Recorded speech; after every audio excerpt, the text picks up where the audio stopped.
Христианские притчи. Наследие святых отцов. Верное решение.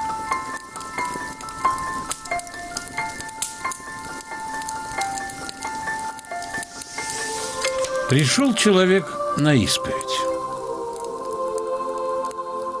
а очередь к священнику часа на 2, если не больше. Тесно, душно.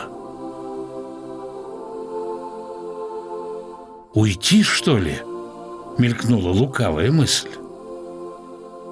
Но другая, честная и прямая, сказала: «Тут 2 часа, а там вечность.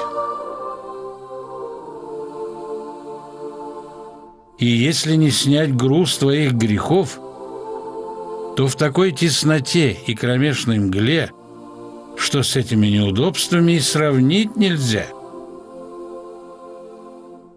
Выбирай».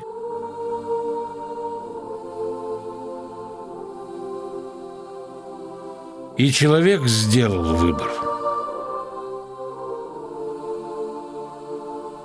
А после того, как исповедовался, та же мысль спросила: «Хорошо ли тебе теперь?»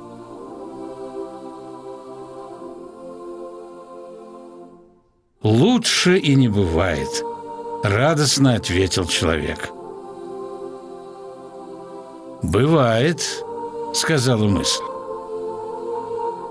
«Причем так, что ты даже мечтать не можешь. И тоже навечно».